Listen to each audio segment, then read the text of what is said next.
Hola, ¿qué tal? Buenas tardes, noches. Nuevamente acá en la M1010 Onda Latina con Generación Abierta en Radio para compartir juntos una hora con arte y cultura. Si querés contactarte con nosotros, sabes que podés hacerlo a través de nuestros correos electrónicos generacionabierta@gmail.com, generacionabierta@hotmail.com y también por otras vías, ¿no es cierto, Nora? ¿Qué tal? ¿Cómo estás? Buenas tardes, noches. Buenas tardes, noches, Luis. Buenas tardes a todos nuestros oyentes. Una alegría comenzar un nuevo programa de Generación Abierta en radio. Sí, otras vías, como por Facebook, Generación Abierta, el Twitter de Generación Abierta, el LinkedIn, y también quedan grabados en www.generacionabierta.com.ar o te puedes suscribir al canal Generación Abierta de YouTube.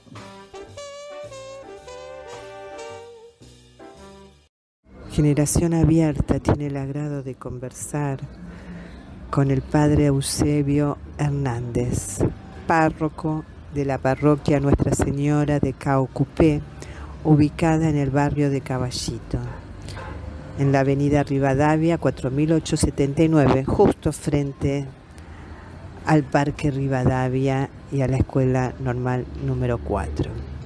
Padre, buenas tardes, noches. Sabemos los que vivimos en el barrio de Caballito toda la tarea de voluntariado que vienen realizando hace muchos años, pero quisiéramos que nos comente y comente a nuestros oyentes cuál es esa tarea y cómo se ha intensificado en este último tiempo. Hola Nora, un gusto saludarte a vos y a toda la audiencia de Generación Abierta. Bueno, como bien decías, nuestra parroquia, gracias a la ayuda de muchos vecinos y de otras organizaciones, puede dar una mano a los más necesitados, especialmente en este tiempo de la pandemia, que no solamente nos trajo el virus del COVID, sino también todas las consecuencias que trajo esta cuarentena, bueno, la falta de trabajo, el que muchas familias dejen de tener el acceso a lo necesario para poner el pan en su mesa cotidiana.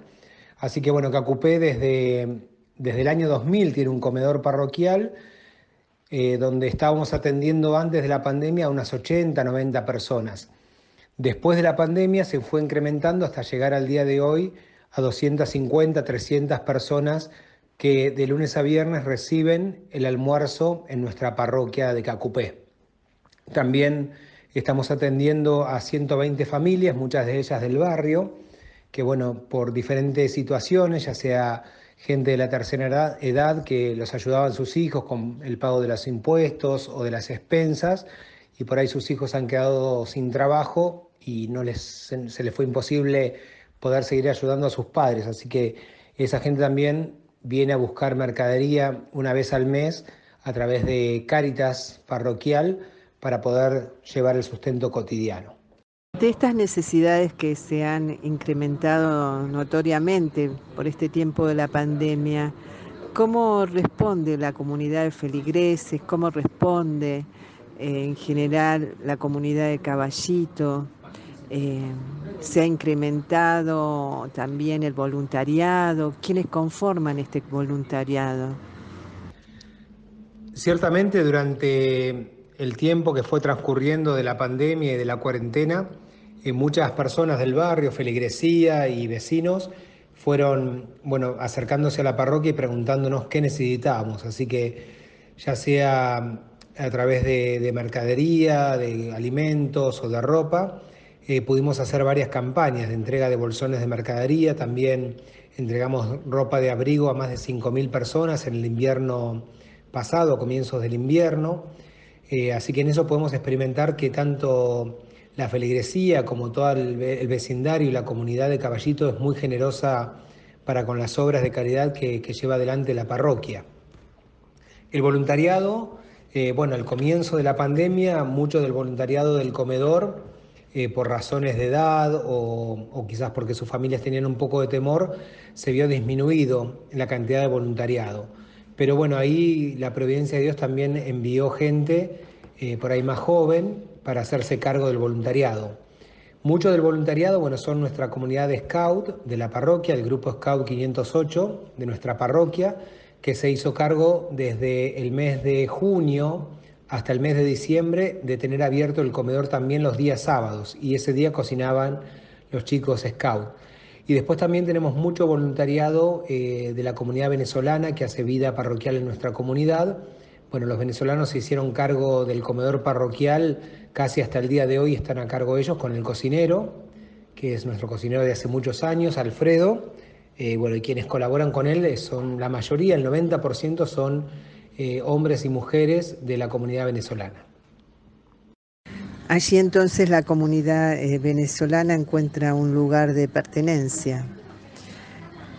Quisiera preguntarle también, en este tiempo, en estos tiempos de incertidumbre, dolor, inquietud, de tanta a veces desesperanza y mucho miedo, ¿cómo juegan los valores de la caridad, la solidaridad, la empatía?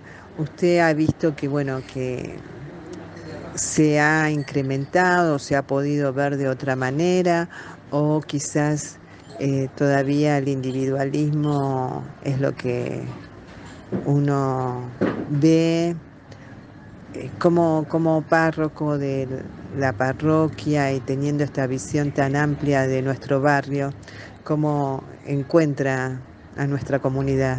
Que nuestra experiencia es de una gran generosidad.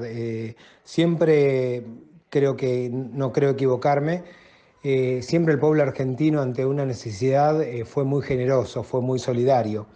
Y estos tiempos de incertidumbre, como usted decía, son así, realmente tiempos donde se experimenta mucho la solidaridad, la gente se compromete porque entiende también que, bueno, como decía el Papa Francisco, que en esta barca estamos todos, ¿no? Toda la humanidad fue sacudida ante este mar revuelto de la pandemia. Entonces, en muchos casos despierta mucho la generosidad y la solidaridad como vía también de sanación ante un momento tan crudo como el que estamos viviendo. Qué reconfortante es escuchar estas palabras, Padre, en estos tiempos a veces de tanta angustia, ¿no? Que la gente responda con tanta generosidad y solidaridad. Eso realmente alienta. Con respecto a las necesidades que tienen en este momento, ¿cuáles serían para que aquellos oyentes también que nos escuchen quieran aportar su granito de arena en la parroquia de Cacupe? Todo en hora a las necesidades que tiene la parroquia, siempre son alimentos no perecederos, aceite, elementos de limpieza también, lavandina, para que la gente pueda, digamos, desinfectar todos sus hogares. Eso siempre nos viene bien y siempre es de gran utilidad. Así que bueno, desde ya siempre agradecidos con el barrio, bueno, también con tu programa que nos da este espacio para compartir y en una semana tan significativa como es la Semana Santa, ¿no? Donde miramos a alguien que nos amó hasta el extremo, entregó su vida y nos dejó un ejemplo que es el del servicio y el de la caridad.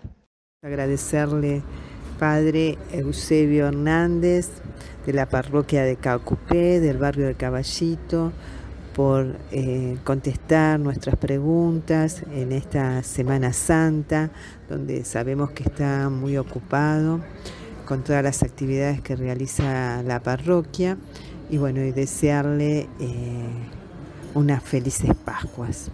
A usted, querida Nora, y a toda la audiencia del programa Generación Abierta, les envío mi bendición, que en esta Pascua de Resurrección puedan experimentar la vida que nos viene de parte de Jesús. Que Él los bendiga en el nombre del Padre, del Hijo y del Espíritu Santo. Amén. Un abrazo muy grande y siempre a disposición.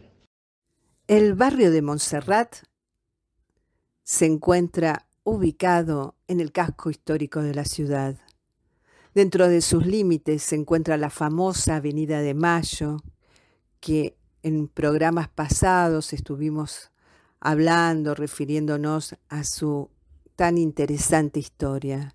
El Cabildo, la Catedral, la Plaza de Mayo, la Plaza del Congreso y las Manzanas de las Luces, que también estuvimos viendo la historia que nos marcó un antes y un después. A veces la tradición es tan firme que termina logrando su propósito. Fue lo que ocurrió con el barrio de Montserrat, que nació formalmente no hace mucho, en 1972. Sin embargo, debe ser uno de los nombres que ha perdurado más tiempo, junto con Recoleta y Retiro. Estas tres zonas de la ciudad eran mencionadas de esa manera, incluso en la época virreinal.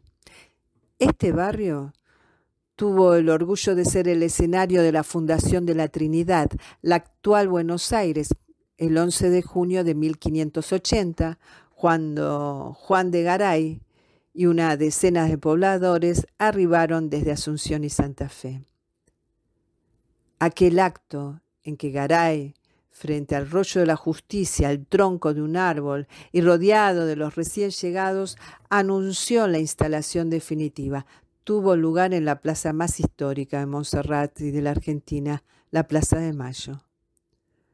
Por lo tanto, la vida del barrio se inició en el primerísimo comienzo del nacimiento de la ciudad. Montserrat pasó a ser tal a partir de la creación de la Hermandad de Nuestra Señora de Montserrat en 1755. En un terreno, la hermandad, ubicado en la manzana de Belgrano, Lima, Moreno y Salta, se decidió construir la iglesia. El arquitecto italiano Antonio Masella llevó a cabo la obra. Esta iglesia tuvo mucha actividad, ya que en sus alrededores vivían muchas familias. No era el tipo de iglesia a la que concurrían los que ostentaban alguna posición económica privilegiada, no. Para los favorecidos, las iglesias habituales eran Santo Domingo, San Francisco, San Ignacio, la Catedral y la Merced. Los alrededores de la iglesia de Montserrat recibieron un mote muy popular. Se lo llamaba el barrio del Mondongo, sí, el barrio del Mondongo, debido a que la zona había sido ocupada por los negros que habían sido arrastrados a estas tierras. Ellos eran muy devotos de la Virgen Morenita de Montserrat y a su vez muy fanáticos del mondongo, cuyo característico olor dominaba varias manzanas. Entre las muchas costumbres peculiares de la zona, tenía lugar un muy pintoresco espectáculo que pasó a formar parte de las tradiciones porteñas. Los 8 de septiembre se realizaba la procesión de la Virgen Morena. Centenares de negros desfilaban detrás de la imagen venerada y se oían percusiones bien candomberas. Así fue como, además de llamarlo barrio del mondongo, se lo nombraba como barrio del tambor. Este barrio aloja la plaza más importante de la Argentina, la Plaza de Mayo. Antiguamente eran 2 plazas unidas o divididas, como uno lo quiera ver, por una recoba que fue derrumbada por el primer intendente de los porteños, Torcuato de Alvear. Una plaza estaba junto al fuerte, la otra junto al cabildo. En mayo de 1883 irrumpió en la plaza Don Torcuato con 100 hombres que derribaron sin compasión la mole que marcaba el límite de las 2 plazas construidas 80 años atrás. La tarea se cumplió en poco más de 2 días. A partir de la desaparición de la recoba, las obras en la Plaza de Mayo se movieron como pieza de ajedrez. La estatua de Manuel Belgrano, que se hallaba más en el centro, fue emplazada frente a la entrada principal de la Casa Rosada. La pirámide de Mayo se ubicó en el centro y se reorganizaron los canteros. Hubo un concurso de proyectos que ofrece condimentos para una rica historia, pero hay 2 que se destacan. Uno Prometía transformar la Plaza de Mayo en una gran pileta en la que fuera posible pasear en góndolas. Se trataba de una mini Venecia en Buenos Aires. El otro proyecto curioso era el que consideraba que Cabildo debía transformarse en un hotel de 10 niveles, de los cuales los últimos 3 serían ocupados por la torre histórica del edificio. Sin dudas, una idea poco común para la época. Las diferentes edificaciones de variados estilos que podemos encontrar en Montserrat le dieron al barrio un particular atractivo. En nuestros días representa un recorrido turístico impostergable para los visitantes que recorren la ciudad. Ojalá recibamos muchos turistas y muchos porteños que visiten este barrio, que la pandemia haya pasado y que podamos transitar tranquilamente por nuestra ciudad. Las fuentes del programa Pasión por Buenos Aires, historias de barrio del gobierno de la ciudad de Buenos Aires. La semana pasada nos dejó lamentablemente una estupenda escritora y querida amiga y compañera de ruta. Me refiero a Estela Barrenechea, quien tantas veces leyó y presentó sus libros en nuestro ciclo Antonio Aliberti. Les enviamos a su marido y a la familia en general un gran abrazo. También nos dejó lamentablemente el querido poeta Nabor Córdoba, con quien hemos compartido hermosos momentos en nuestro ciclo Antonio Aliberti y en otros cafés literarios. Un gran abrazo también a su familia. De Nabor Córdoba, este poema que escribió en 1957 y que su familia nos acercara a raíz de su fallecimiento. Vida nueva. Quiero una espiga, un canto, un lugar donde la vida se haya olvidado de los gestos antiguos que únicamente soñaban la alegría como si fuera un milagro, un fuego del más allá, algo desconocido para nuestras manos.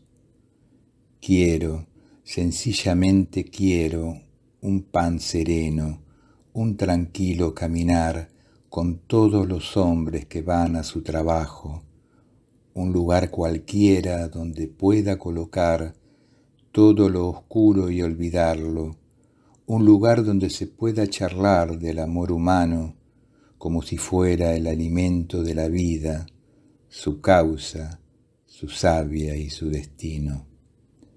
Quiero, humanamente quiero, decirle adiós a todo esto ante un saludable y bello despertar. Nabor Córdoba.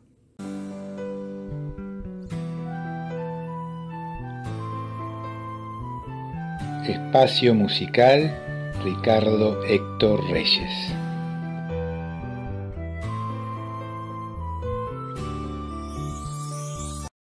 Vamos a escuchar hoy a Gerry Mulligan, nacido en 1927 en Nueva York, Estados Unidos, y fallecido en 1996, considerado uno de los músicos blancos de jazz más importantes y más respetados de la última mitad del siglo XX. Lo caracterizaban una notable técnica instrumentista, un gran talento compositivo y se caracterizaba por ser un original arreglista.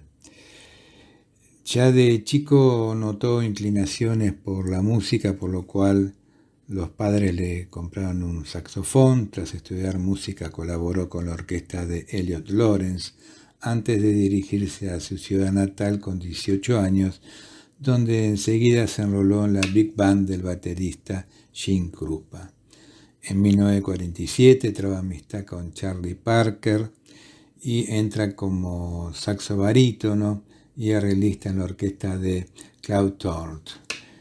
En 1951 graba un primer disco a su nombre para el sello Prestige titulado Mulligan Play Mulligan, y tras obtener el favor de la crítica y del público, se marcha a California, en la costa oeste, donde comienza una nueva etapa en su carrera. Vamos a escucharlo a Jerry Mulligan en este tema Luces Nocturnas. Adelante, por favor.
No esperes a que alguien la necesite. Dona sangre.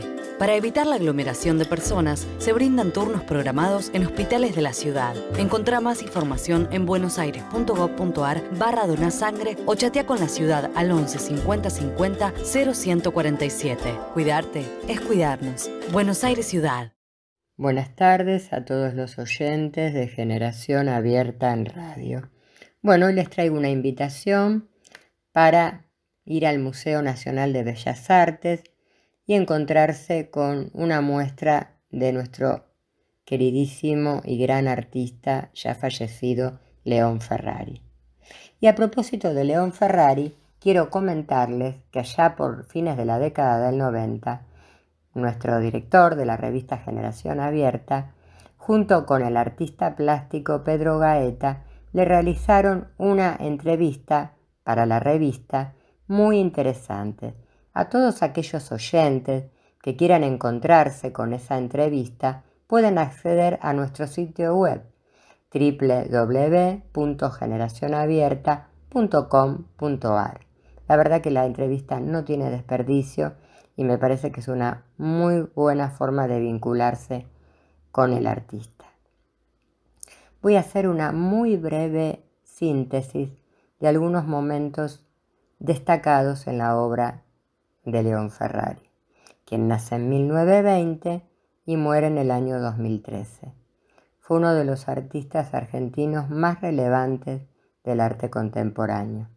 En 1965 realizó una de sus obras más controvertidas, La civilización occidental y cristiana, una imagen de Cristo crucificado sobre un bombardeo estadounidense, una potente denuncia de la relación existente entre religión, política y violencia en la cultura occidental. León Ferrari, en el año 76, con el golpe de Estado en nuestro país, se va a Brasil, se exilia en Brasil y luego regresa en la década del 80 con el advenimiento de la democracia. Ya regresa para quedarse definitivamente en nuestro país. Ha sido un artista que ha realizado numerosas muestras en los lugares más destacados del mundo, en los espacios de arte más destacados del mundo y por supuesto en la Argentina. En el año 2007 recibió el León de Oro al mejor artista en la 52 Exposición Internacional de Arte Bienal de Venecia, Italia. En el 2009 realizó una exposición en el Museo de Arte Moderno MoMA de Nueva York y en el 2010 presentó una importante retrospectiva en Francia. Cuento esto porque fueron como las últimas muestras y los últimos galardones destacados poco antes de fallecer del artista. León Ferrari en el Museo de Bellas Artes. ¿Con qué nos vamos a encontrar en esta oportunidad? Con una obra muy particular, además de acceder al legado que el artista nos dejó especialmente a todos los argentinos. Las obras que se exhiben nos conectan con los temas que el artista abordaba frecuentemente: la existencia urbana, la estrategia, la lógica, ese pensamiento que se genera desde el tablero de ajedrez, el lenguaje y las estructuras de comunicación, como así también un tema que, como dije antes, lo preocupaba y lo ocupaba mucho, que fue la civilización occidental y cristiana. Temáticas que el artista abordó con distintas técnicas, algunas que devienen del grabado, como la litografía, el agua fuerte. También estas técnicas las utilizó para experimentar en obras de arte correo. Una parte importante de esta producción fue realizada en Brasil, donde el artista se exilió en 1976, época en que Ferrari comenzó a experimentar e incorporar imágenes estandarizada, utilizando además la tan conocida y evocada para nosotros como lo fue la letra C. Allí comenzó a trabajar, igual que otros artistas, con este género del arte correo. El arte correo podemos decir que es un género que tiene sus propios códigos, pero que deja a los artistas un espacio sumamente creativo, un terreno fértil para la creación, la experimentación, porque se puede trabajar desde la fotocopia o desde distintas técnicas de reproducción mecánica, porque en realidad lo que le interesaba al artista y lo que generó fue una serie de producción que proponía una innovación en el lenguaje, pero también, sobre todo, lo que a él le preocupaba y le interesaba era un cambio en el concepto de obra de arte. El artista lo que deseaba era llegar a un público que no era justamente ese público habitué del circuito de arte, sino era ese público de la vida cotidiana. Con él, con ese público, con esos espectadores, futuros espectadores, era con quienes quería conectarse. Los que en algún momento, quizás por algún motivo, fueron excluidos del mundo del arte, o también se pudieron haber autoexcluido de este universo artístico, ¿no? Muchas veces por temor a no pertenecer al mundo del arte, hay gente que no se ha animado a entrar a un museo o a una galería. Esto ya no pasa tanto ahora, donde, digamos, las redes sociales activaron y facilitaron mucho al público en general vincularse con las obras de arte, con los museos y con los espacios de arte. Pero sí, en la época en que a León Ferrari le interesaba esta propuesta, estamos hablando década del 70, del 80, década del 70, una década muy particular, y la década del 60 también, una década atravesada por golpes de Estado. Por eso también esta propuesta tan innovadora y desafiante que nos traía el artista. Las producciones de entonces buscaban formas alternativas, rápidas y certeras de reproducción que fueran llamadas y pertenecieran al mundo del arte, dado que éstas iban a permitir mayor acceso al universo cultural y al universo artístico. Lo que el artista procuraba era intentar romper con la idea única de obra de arte. Insisto mucho con esto, porque era algo que él se había propuesto como meta. Justamente él quería romper con las normas que el mercado del arte imponía. No nos olvidemos que León Ferrari fue un artista por excelencia, uno de nuestros grandes artistas que revolucionó el siglo XX, transgrediendo normas y desafiando el poder. Esta muestra la podemos visitar, como dije antes, en el Museo Nacional de Bellas Artes. Se inauguró el 25 de marzo y tenemos que hacerlo con reserva porque no nos olvidemos que estamos en pandemia y el Museo de Bellas Artes, como otros museos y espacios de arte, abrieron sus puertas, pero con un estricto protocolo sanitario a cumplir.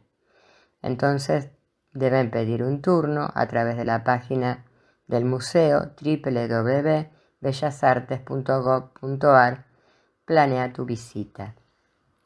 Allí ustedes van a encontrar con un calendario en el que van a poder elegir el día y el horario que quieren visitar y van a ver los turnos que están disponibles o los que ya están ocupados, porque como dije antes, hay un protocolo muy riguroso que cumplir porque estamos en plena pandemia. Si bien tenemos la luz, con la llegada de las vacunas no nos tenemos que olvidar que tenemos que seguir cuidándonos porque la pandemia continúa y está, creo que, más audaz que nunca, ¿no? Porque estamos viendo un número elevado de los casos, entonces tenemos que cuidarnos y sobre todo cuidar al otro. Así que me parece una muy buena opción para visitar el Museo Nacional de Bellas Artes. Hasta la próxima semana.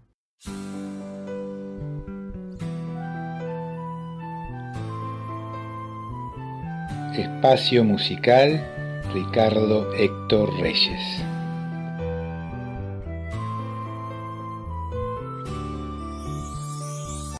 Jerry Mulligan se encuentra muy bien, muy cómodo en California, en la costa oeste. El ambiente musical y los músicos que están allí le gustan. Empieza a escribir arreglos para Stan Kenton, el director de una big band magnífica, y un día conoce a un trompetista llamado Chad Baker. Con él va a formar uno de los grupos de más éxito de la época, el famoso Jerry Mulligan Pianoless Quartet, un cuarteto sin piano en el que los dos vientos, barítono y trompeta, son acompañados únicamente por contrabajo y batería, ofreciendo un sonido totalmente nuevo y diferente a lo que se escuchaba por aquel entonces. Con el éxito de esa fórmula alcanza la fama, empiezan las grandes giras por Europa, donde acude regularmente en varias ocasiones. Y bueno, cruza la década de los 50, Mulligan, consagrado como uno de los mejores músicos de jazz de aquel momento. Vamos a escucharlo ahora en un evento que fue muy importante en el año 1974, que se llamó Reunión Cumbre, un evento grabado, ¿no es cierto?, con el gran Astor Piazzolla, a quien recordamos la semana pasada. Esta famosa Reunión Cumbre que se plasmó, como decía, en un disco, bueno, quedó inmortalizado realmente, y vamos a escuchar Años de Soledad. Adelante, por favor.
esperes a que alguien la necesite. Dona sangre.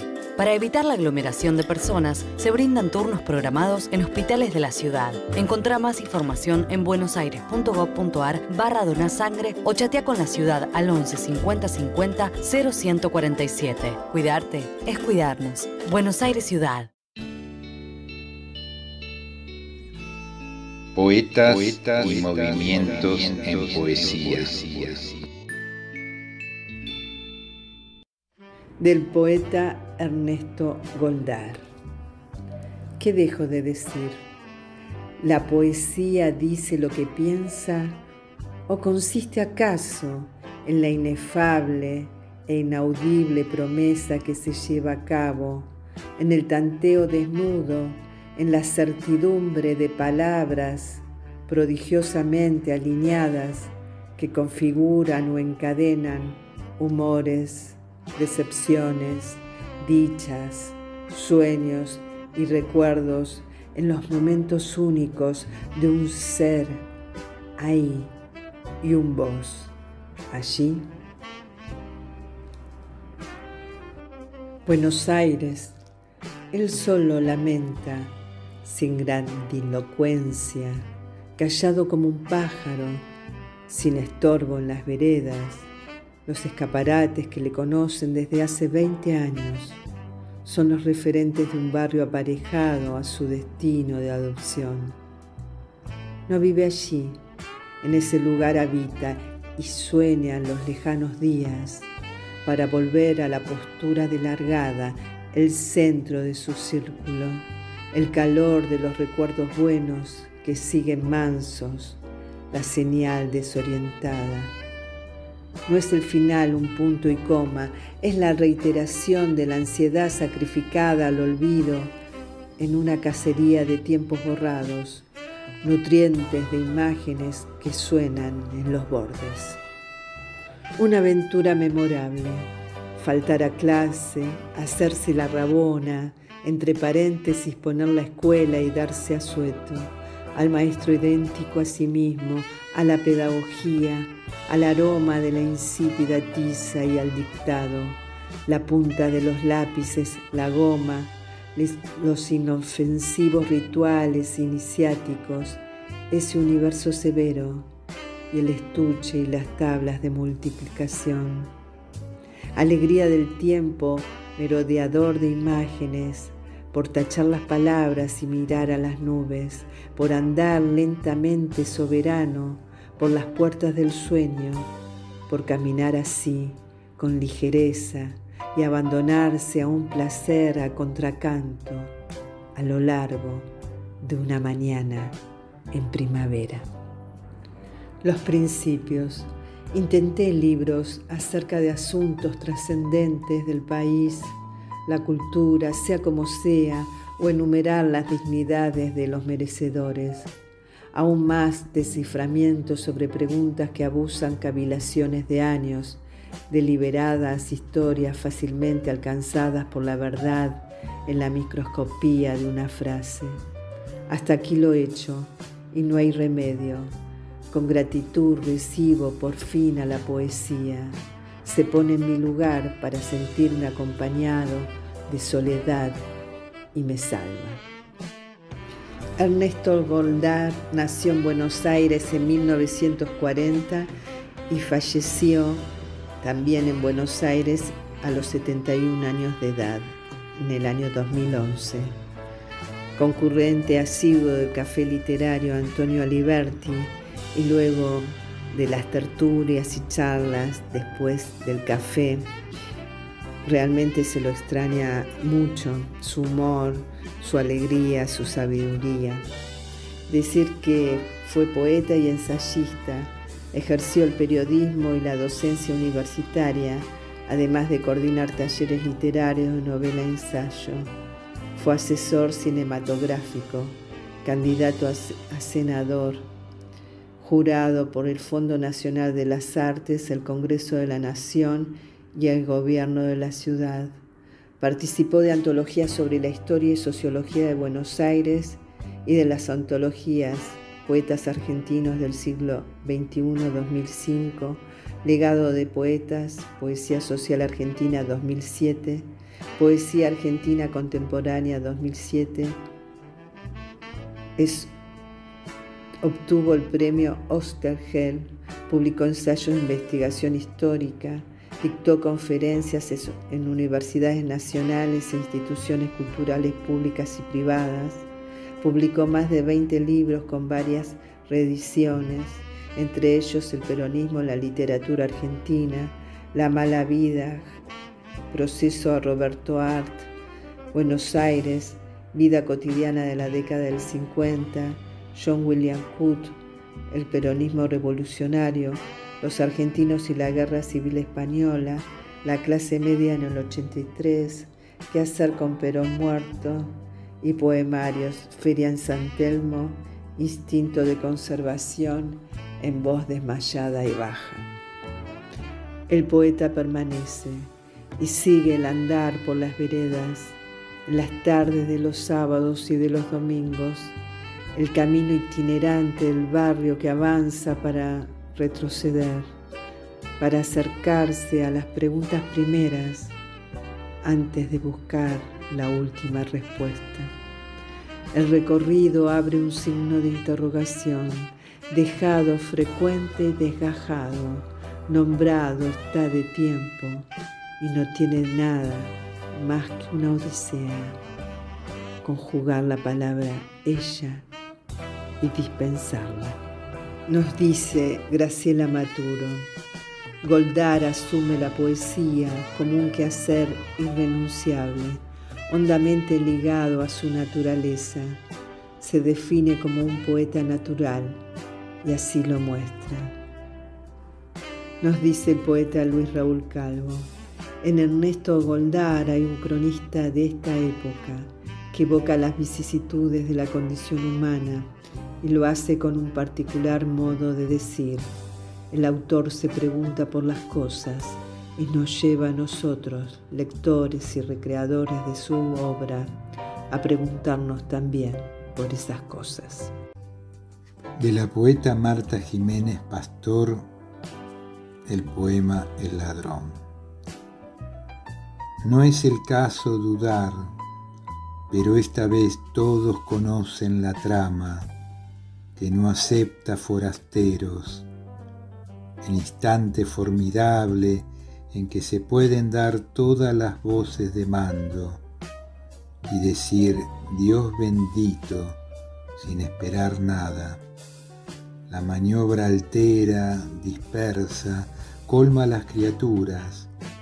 Es necesario dividirse ahora mismo y conviene pensar a tiempo. El reino será de quien se aniquile, de quien imprima su colección de gestos en la astucia, de quien recuerde precisamente la misma canción. Pero aún así, vaya alguien a saber lo que viene luego. Tal vez llegue el día como una transparencia última, es decir, como una costumbre desigual de músicas. Marta Jiménez Pastor nació en General Pico La Pampa en 1923 y falleció en Buenos Aires en el año 2002. Poeta, escritora de cuentos, teatro, poesía para chicos, poesía para adultos, por así decirlo. Recibió numerosas distinciones, entre ellos el Premio Nacional de Literatura Infantil en el año 1994. Ella, como decíamos, nació en La Pampa, pero bueno, luego se mudó a la ciudad de Buenos Aires, así es que hace sus estudios en la Escuela Normal número 1, posteriormente en el Instituto Eccleston, y lleva a cabo toda una vida dedicada a la docencia. Durante 30 años fue maestra de grado, profesora de chicos y grandes en el país y en el exterior. Escribió libros de lectura, asesoró editoriales y revistas infantiles en el tema educativo y colaboró también en el Consejo Nacional de Educación, Ministerio de Educación, dentro de la Comisión de Textos y en la Cancillería Argentina, bajo la presidencia de Raúl Alfonsín, para colaborar con el proceso democrático. De Marta Jiménez Pastor, el poema Verano y Esperanzas.